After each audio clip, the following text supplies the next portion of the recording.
Es importante comprender la diferencia entre fraude electoral y fraude estructural. Un fraude electoral se comete el día de la elección. El 16 de junio se cometieron errores que deben corregirse y delitos que deben perseguirse, pero no constituyen un fraude que cambie el resultado global de la elección. Aunque la intención de quienes violaron la ley era robarse la elección, sus fechorías fracasaron y, por supuesto, deben enfrentar la justicia. Cuando el cuestionado Tribunal Electoral enmiende la plana, podría cambiar el número de diputados en 2 o 3 bancadas, y en los 340 municipios podrían cambiar 5 o 6 alcaldes que realmente no ganaron su elección. El problema de fondo es que la democracia guatemalteca es víctima de un fraude estructural desde hace muchos años. El fraude estructural es ejecutado por los partidos políticos que están en el poder o tienen grandes cuotas de poder. La presidencia, diputaciones y alcaldías, con el uso y abuso de fondos públicos, son las plataformas desde donde se comete el fraude estructural, al cual se suma la complicidad de cortes y tribunales que conceden favores e impunidad. Esas cortes y el Tribunal Electoral provocaron decepción y desconfianza por sus decisiones sobre partidos y candidatos señalados y acusados de delitos. Su inconsistencia y parcialidad los deja en deuda con la democracia. El colmo es que alcaldes acusados de narcotráfico fueron inscritos y resultaron electos, burlándose de la justicia. Y el partido que obtuvo más votos en la primera vuelta electoral tiene a la candidata más cuestionada de la democracia con antejuicio y graves acusaciones criminales. Regalos, bonos, vales, dinero en efectivo, acarreo de gente, ofertas de trabajo, cualquier otra mentira y hasta la amenaza son las prácticas que a través del tiempo consolidan el fraude estructural. El día del voto es el último eslabón de esa larga cadena de faltas y argucias que configuran el fraude estructural, provocando que se cuestione la legitimidad del proceso electoral. Este fenómeno debilita aún más nuestra imperfecta e inconclusa democracia y amenaza nuestras libertades civiles.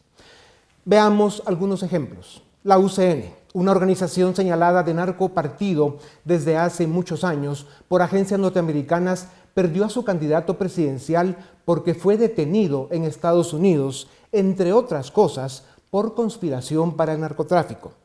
Autoridades guatemaltecas también tenían conocimiento de esto desde hace años, pero hoy la UCN se convierte en la tercera fuerza más importante del Congreso con 12 diputados y el segundo partido en alcaldías con 37 alcaldes electos, la mayoría de ellos, curiosamente, en zonas costeras y fronterizas.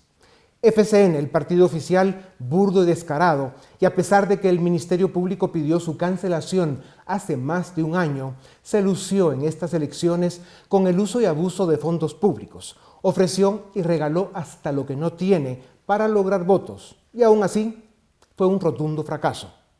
La UNE, el partido que obtuvo más votos en la primera vuelta electoral, tiene una candidata, como dijimos, con antejuicio y acusada de asociación ilícita y financiamiento electoral no registrado, porque su partido no pudo explicar el origen de casi 20 millones de quetzales para financiar su campaña hace 4 años.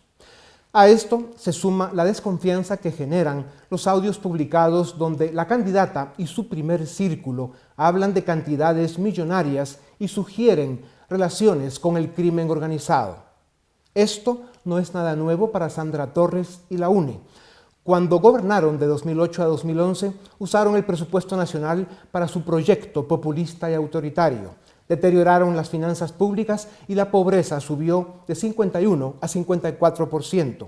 Y por si esto fuera poco, consolidaron el fraude estructural con el secuestro de instituciones, el chantaje, la amenaza y más a cualquiera que se pusiera en su camino.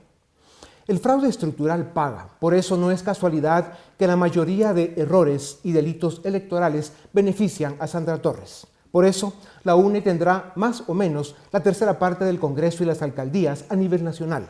Y si Guatemala se descuida, también la presidencia. ¿Cómo responden a esto las Cortes y el Tribunal Electoral? Sin justicia no hay democracia. Sin elecciones transparentes no hay democracia. Con un fraude estructural permanente, tramado por partidos corruptos y protegido por cortes y tribunales venales, no hay país. Esto es Razón de Estado.